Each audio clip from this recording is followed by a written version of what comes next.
मुंबईजवळच्या विरार येथील विजय वल्लभ रुग्णालयाच्या एअर कंडिशनरचा स्फोट होऊन लागलेल्या भीषण आगीच्या दुर्घटनेमध्ये 14 जणांचा अक्षरशः होरपळून आणि गुदमरून दुर्दैवी मृत्यू झालेला आहे। मुख्य एअर कंडिशनरला आग लागल्याने ही दुर्घटना घडली।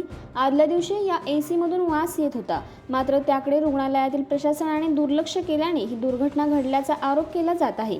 या दुर्घटनेमुळे राज्यातील रुग्णालय सुरक्षेचा प्रश्न पुन्हा एकदा ऐरणीवरती आलेला आहे। या दुर्घटनेमुळे मृत्यू पावलेल्या 14 जणांमध्ये 9 पुरुष आणि 5 महिलांचा समावेश आहे। हे सर्व रुग्ण कोरोनाच्या उपचारांसाठी दाखल झालेले होते। अवसायनात निघालेल्या कराड जनता सहकारी बँकेतील 329 कोटी 76 लाखांच्या ठेवींना विमा प्राधिकरणाकडून मान्यता मिळालेली आहे। त्यामुळे सुमारे 39,000 अधिक ठेवीदारांना मोठा दिलासा मिळाला असून संबंधित रक्कम बँकेकडे जमा झालेली आहे। त्यामुळे पुढील 15 दिवसांनंतर 5 लाखांपर्यंतच्या रक्कम संबंधित ठेवीदारांना मिळणार आहेत। सुमारे 3 वर्षापूर्वी रिझर्व्ह बँकेने कराड जनता बँकेवरती निर्बंध लादलेले होते। आर्थिक व्यवहारामुळे कराड जनता बँकेवरती हे निर्बंध लागलेले होते, मात्र त्यानंतरही बँक प्रशासनाकडून थकीत कर्जाची वसुली समाधानकारक झालेली नाही। निर्बंध काळातही काही गंभीर त्रुटी आढळून आल्याने रिझर्व्ह बँकेने कराड जनता बँक अवसायनात काढली होती। अवसायक म्हणून कराडचे उपनिबंधक मनोहर माळी यांची नेमणूक केलेली होती। त्यानंतर त्यांना विम्याचे संरक्षण आहे अशा 5 लाखांपर्यंतच्या ठेवीदारांच्या ठेवी परत करण्यासंदर्भात हालचाली गतिमान झाल्या। गेल्या महिन्यांपासून कोरोनाबाधित व मृत्यूंच्या संख्येमध्ये उच्चांक गाठल्याचे चित्र जिल्ह्यामध्ये आहे। जिल्ह्यात शुक्रवारी आणखी 1742 बाधित रुग्ण आढळून आले। 34 बाधितांचा उपचारादरम्यान मृत्यू झाला आहे। यात तब्बल 16 महिलांचा समावेश आहे। सर्वाधिक सातारा तालुक्यातील 9 जणांचे बळी गेलेले आहेत। दरम्यान विविध रुग्णालय व कोरोना सेंटरमधून दिवसभरामध्ये 1670 जणांना घरी सोडण्यात आलेले आहे। जिल्ह्यातील कोरोनाचा कहर सुरूच असून बाधितांचा आकडा व बळींचा आकडा रोज नवीन उच्चांक होत आहे। जिल्ह्यातील 11 तालुक्यातील 6 तालुके हॉटस्पॉट असून या ठिकाणी प्रशासनाने निर्बंध कडक केले असून प्रशासन सतर्क झालेले आहे। जिल्ह्यामध्ये मार्च महिन्यापासून बाधितांच्या संख्येमध्ये वाढ होत होती तर मृत्यूदर कमी होता, परंतु गेल्या आठवड्यापासून मृत्यूचे सत्र हे मोठ्या प्रमाणामध्ये सुरू झालेले आहे। नागरिकांमध्ये भीतीचे वातावरण निर्माण झालेले आहे। वाढत्या कोरोनाच्या संसर्गाच्या प्रादुर्भावामुळे सातारा जिल्हा प्रशासन अलर्ट झालेले आहे। दुसऱ्या जिल्ह्यामध्ये जायचे झाल्यास किंवा आपल्या जिल्ह्यामध्ये यायचे झाल्यास आता पोलिसांचा ई-पास सक्तीचा करण्यात आला आहे। गतवर्षीप्रमाणे लिंकद्वारे अर्ज करायचा असून अशिक्षित नागरिकांसाठी प्रत्येक पोलीस ठाण्यामधून पास भरण्याची सोय करण्यात आली आहे। दरम्यान सातारा जिल्ह्यामध्ये 20 नाकाबंदी पॉइंट उभारण्यात आले आहेत। सातारा जिल्ह्याच्या प्रत्येक सरहद्दीवरती सातारा पोलिसांचा चेक नाका लागला असून परवानगीशिवाय जिल्ह्यामध्ये प्रवेश करता येणार नाही। पोलिसांनी परवानगी दिलेल्या पासच्या आधारे सातारा जिल्ह्यामध्ये प्रवेश होणार असल्याचे स्पष्ट झालेले आहे। यामुळे विनाकारण प्रवास आता वाहन चालकांच्या अंगलट येणार आहे। याचे पास पालन न करणाऱ्यांवरती गुन्हे दाखल केले जाणार आहेत। तसेच संबंधित वाहन जप्त करण्याची प्रक्रिया देखील राबवली जाण्याची शक्यता आहे। सातारा जिल्ह्याच्या ग्रामीण भागासह शहरी भागामध्ये कोरोनाचा संसर्ग वाढू लागलेला आहे। जिल्ह्यामध्ये आजपर्यंत सुमारे 92 गावे हॉटस्पॉट असल्याची माहिती आरोग्य विभागातर्फे देण्यात आलेली आहे। या हॉटस्पॉट गावामध्ये दिनांक 8 ते 22 एप्रिल अखेर 15 दिवसामध्ये 5634 रुग्णांची संख्या आढळून आलेली आहे। जिल्ह्यात गेल्या काही दिवसांपासून शहरी भागाबरोबरच ग्रामीण भागातही कोरोनाचा संसर्ग प्रचंड वेगाने वाढलेला आहे। हॉटस्पॉट गावांच्या संख्येमध्ये लक्षणीय वाढ झालेली आहे। यामुळे आरोग्य यंत्रणेवरील ताण वाढलेला आहे।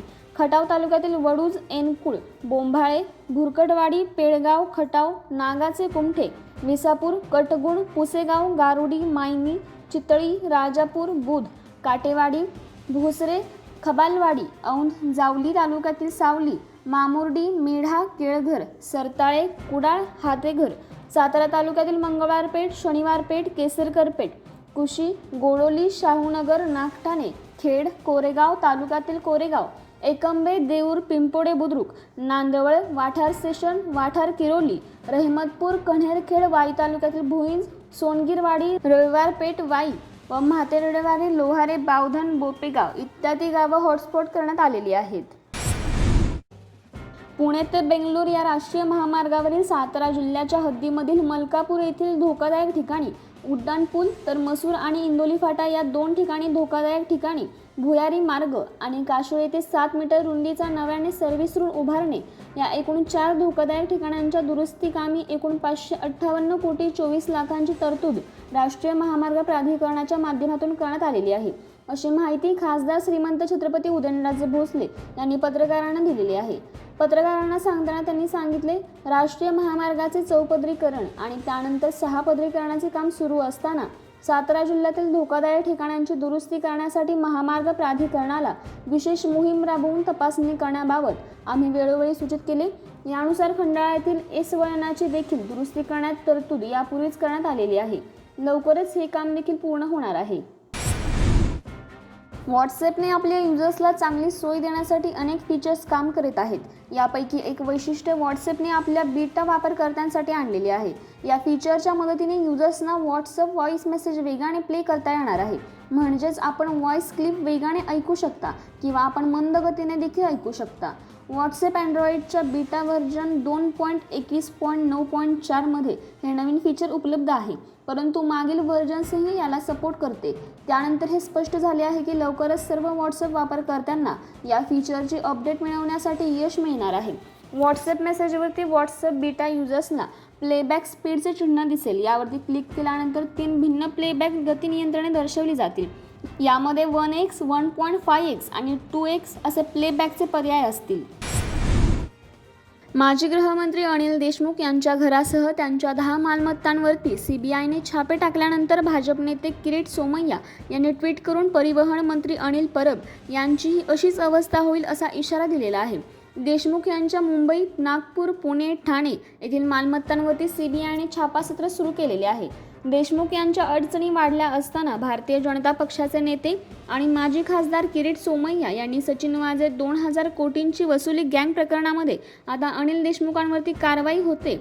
मंत्री अनिल परब यांनीही थोड्या दिवसामध्ये हीच अवस्था होईल. आणखी 2 मोठे नेते लाभार्थी आहेत. 2000 कोटी गोळा झाले, ते कुठे गेले?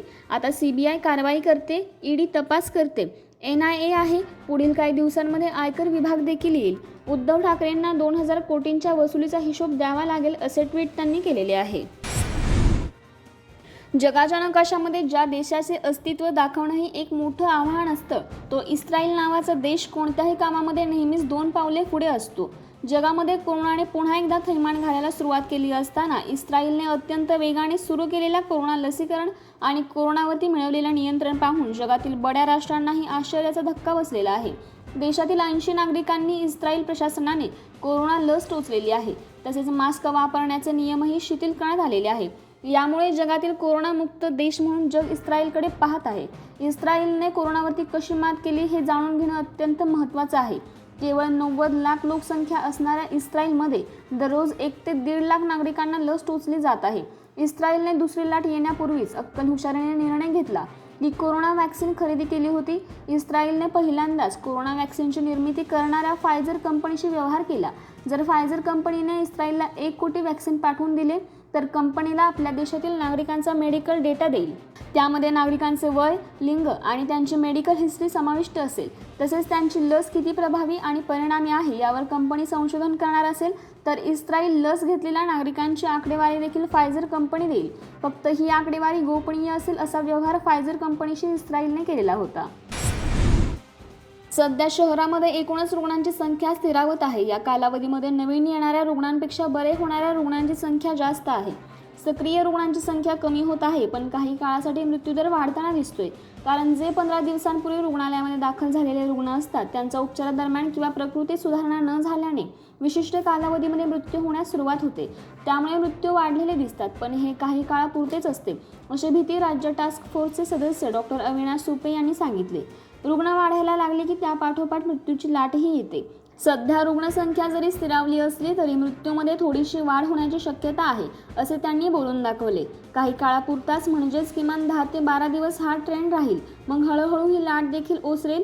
15 मे पर्यंत आपल्याला अचूक अंदाज लागेल. एप्रिल अखेरपर्यंत रुग्णांचा दर जर असाच राहिला तर प्रमाण कमी झालेले दिसेल. कारण मृत्यूदर थोडासा वाढू लागला पुन्हा कमी होतो, असे डॉक्टर सुपे यांनी सांगितले आहे.